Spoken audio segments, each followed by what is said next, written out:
Busina! Busina! Busina! Busina! Busina! Busina! Busina! Yan po ay busina ng pagkakaisa laban sa korupsyon.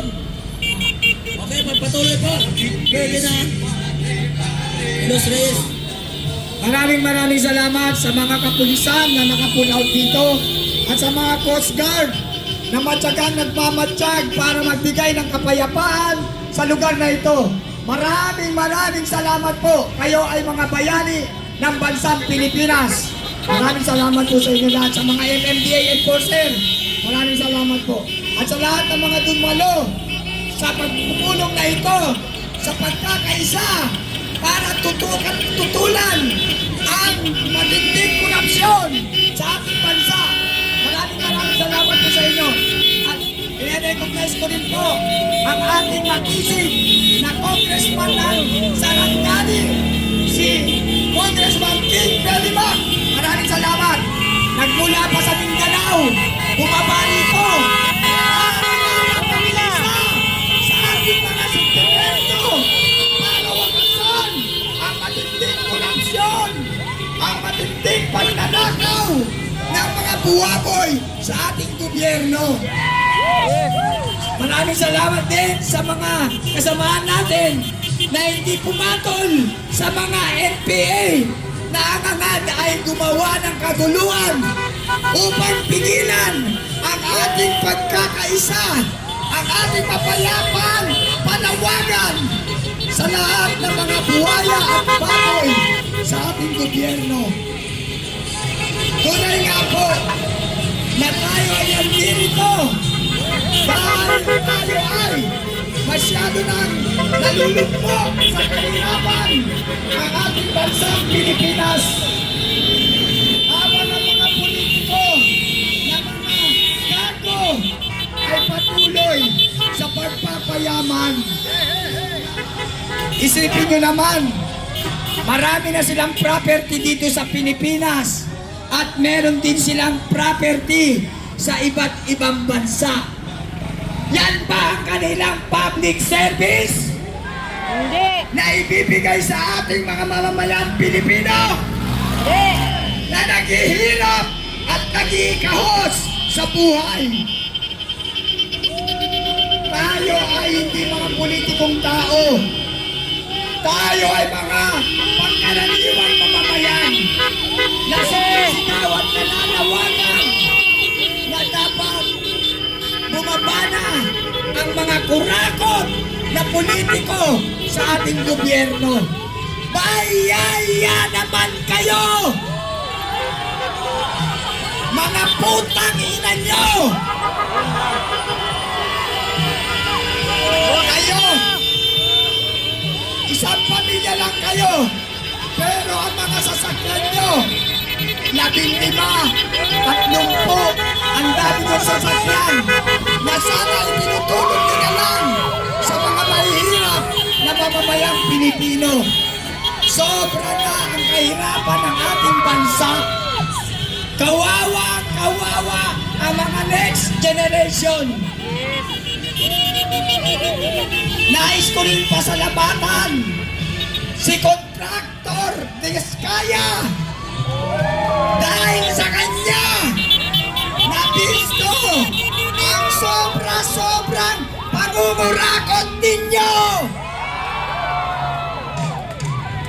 Maraming salamat, Contractor Diskaya.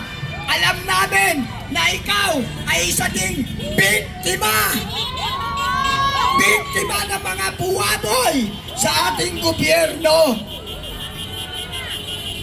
Kaya halos ayaw kang bigyan ng witness protection dahil marami pang malalaman ang mga taong bayan na matinding nakawan sa ating mga proyekto. Kung hindi sana kinurakot ang pera ng flood control project, eh di sana wala tayong mga matinding pagbaha. Wala sanang namamatay na mga inosente. At wala rin sanang mga inanod na bahay. Mga wala kayong konsensya, mga politiko. Hindi lahat ng politiko ay masama. Hindi lahat ng politiko ay kurakot. Meron ding ilan-ilan sa inyo na gumagawa ng mandato ng inyong mga sinumpaang tungkulin. Subalit outnumber ang mga matitino nating politiko. Iilan-ilan lang sila laban sa daan-daang politikong buwaboy. Kaya pa, pakiusap, mga mamamayang Pilipino, this is a proper time to expose our sentiment and discontentment sa gobyernong ito. Sana wakasan na ang sobra-sobrang pangungurakot at palitan na kayo dyan. Dekada-dekada na kayong mga politiko dyan na wala namang mga silbi, mga walang public service. Tinawag pa kayong public servant, subalit hindi nyo naman pinaglilingkuran ang mga public o ang publiko. Biruin nyo, muntik na tayo. Tayong mga Pilipino, tayong mga mahirap na Pilipino, ay papainumin pa ng ating Pangulo ng tubig baha. Yun daw ay normal.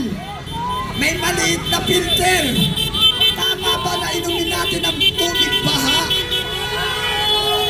Gusto nyo bang uminom ng tubig baha? Hindi! Hindi!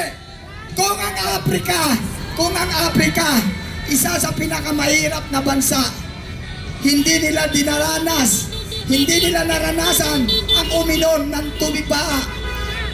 Dahil yan ay isang kawalang respeto sa kalusugan ng ating mga mamamayang Pilipino. Yun daw ay normal. Normal lang daw ang bagyo. Anong klaseng leader meron tayo? Kaya nga kami ay nakikiusap sa ating mga mahal at magigiting na sundalo, magigiting na Coast Guard, magigiting na NPA, na sana naman, ipag-isa na kayo para wakasan ang pagkakasamos sa bansang Pilipinas. Hindi na po ito usapin ng politika.